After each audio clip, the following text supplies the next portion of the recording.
传道书第11章，有智慧的人的作为。将你的美娘放伫水面，互伊流去，过一段时间话阁直直。将产业分做7份还是8份，因为毋知将来有甚物灾难。云若有水汽满满，雨就饼落地。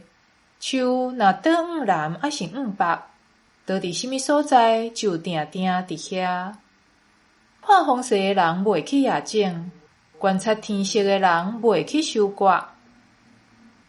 性命活去，安怎伫老母的子宫正做形体，你毋知；创造万物的上帝的作为，你嘛毋知。早起时着夜整，到下昏时手嘛毋通停，因为你毋知会结实的是这个还是迄个，还是两个拢会结实。光实在真好，目睭看到日头真欢喜。人活偌久，着快乐遐久，毋过嘛着记得黑暗的日子，因为黑暗的日子活真久，未发生的事拢是空虚。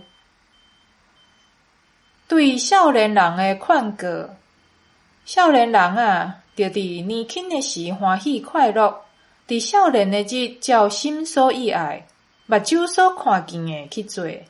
总是着知，为着这一切，你着对上帝负责，着将操烦对你的心扫除，痛苦对身躯除去，因为青春无久长，拢是空虚。